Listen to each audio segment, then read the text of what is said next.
Hi, it's Maxine, Kaye in Yoga, and we're from the Greater Philadelphia Center for Spiritual Living, here with you today with our daily love note. Well, I want to talk to you today about let's get honest.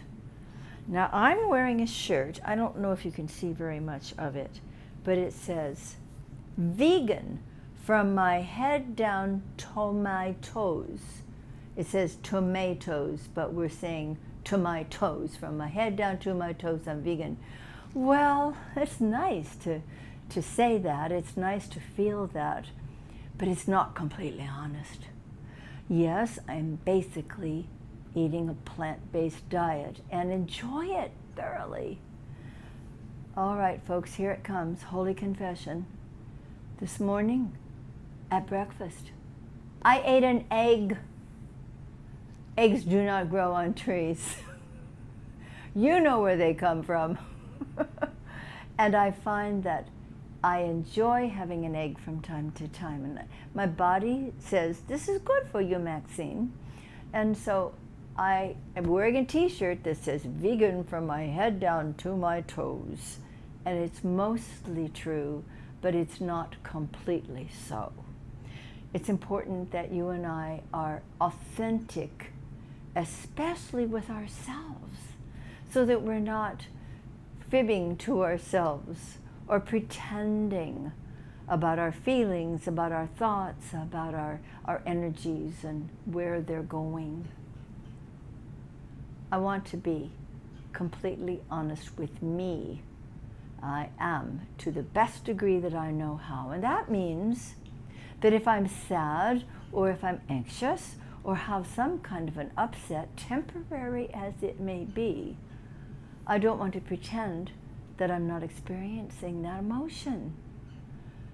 It seems when I do that I push it. Oh my goodness, did you have something to talk about too?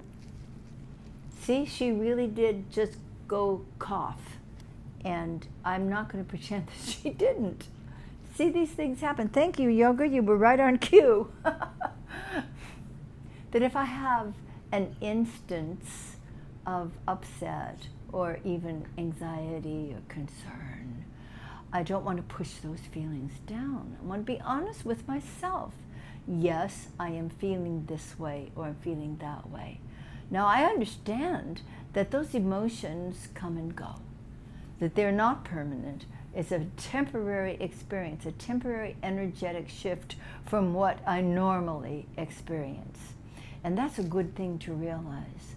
So I want to be real and say, yes, that's what I'm feeling. Yes, I didn't like reading that headline. No, I didn't like what's going on in that city. I must say the truth to myself. But it's a small t truth. And this is where I must really get authentic. And that is in remembering the large T truth. That where there appears to be anxiety, there is calm confidence and divine harmony. That's the truth. That's the everlasting, infinite, real, eternal truth. Underneath everything that seems to be upsetting is the divine harmony of God. That's the context, that's the container in which all of these other events occur. And so if there's something we see in the world that upsets us in any way, or something we feel within ourselves that is not pleasant at all, that's the time, I believe, to be honest with ourselves. This is what I'm seeing and it's upsetting me. This is what I'm feeling and it doesn't feel good. And then move to a greater authenticity, where on the other side of loneliness there is absolute love and nurture from the divine. On the other side of lack or limitation, there is infinite abundance and complete freedom. You see, we're not making this up. This is true. It is the eternal truth that God is loving and compassionate and prosperous and harmonious, and all the wonderful essences of the divine, and they happen to live and dwell and have their being right within each of us. But we forget about them when we get ourselves a little too wrapped up in a temporary emotion that's not serving us well. So let's be honest. Let's maintain our authenticity. If something doesn't feel good, admit it. And at the same time, dive more deeply into the permanent divine qualities and the essence of infinite mind and heart itself. Because that's what we're made from. That's what we came from. That's what we live and move and have our being in. The eternal verities of the divine. So let's be honest and let's be authentic. And be the authentic self that we are in the middle of anything else that might be occurring. The authentic self. That's the I am that I am. That's the presence of the divine declaring itself in, through, and as each one of us. And so let's give thanks for the ability to tell ourselves the truth. So we'll see you tomorrow morning. Many of you who choose to join us on our live streaming, just go to our website, cslphilly.org, and click on the link that says live stream happening at 10:30. And when you do, you'll have an opportunity to join us on Facebook or to join us on YouTube. And if you can't get up at 10:30 tomorrow morning, and maybe you're on the West Coast, and we are praying for you and the calmness and the resolution of the fires.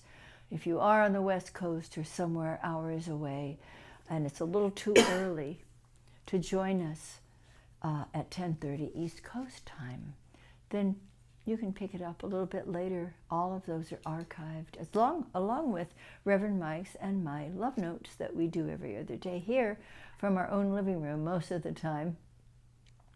And on that same website, you'll be able to find an opportunity to make a contribution to the Greater Philadelphia Center for Spiritual Living, our beloved community. We're keeping it alive and thriving after all these months, and who knows how much longer we have to go before we'll be meeting in person again. So let's keep it thriving. We're so grateful for your participation, for your prayers, for your financial contributions, and for you joining with us at every opportunity in our classes, in our live streams, with our love notes, and our social activities, all of them on Zoom. We're so grateful for Zoom, aren't we? I give thanks for that. So hopefully we'll see you tomorrow morning or sometime very soon. And Yoga says, thank you for being with us today. We love you, we bless you, and let's stay honest. Thank you.